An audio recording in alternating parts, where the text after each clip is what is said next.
Yeah, when you mentioned disappointing in Nationals in the same sentence, for me as a fan, I think of Bryce Harper right now just because of the conflicting reports that have come out saying that he wants this huge contract. The Nationals aren't particularly willing to meet it, but then other reports saying that there haven't really been talks. He's a free agent after the 2018 season. What's his future?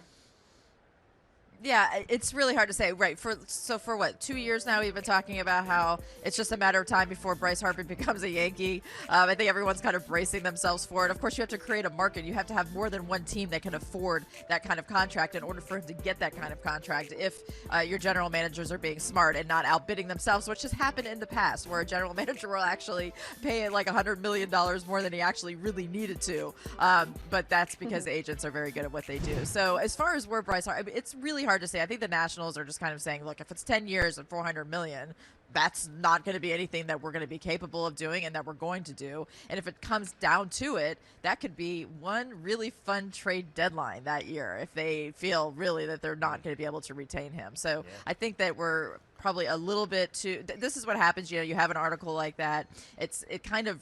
It just kind of solidifies what all of us have been saying so this whole time, which is that Bryce Harper is eventually going to be a New York Yankee. So who knows? He had a little bit of a down year, but the unique thing is that he's only going to be like 26 years old when he is a free agent. So that's what makes this so special, is that not only is he one of the best players in baseball, probably, Mike Trout's probably the only one that's really that much better, but he's also going to be so young when he hits free agency. And most guys are around 30, 29, 30 when they hit free agency. And this is a really unique situation. So $40 million a year is probably enough to take some really nice vacations, but it's going to depend on who, more than one team being able to offer that.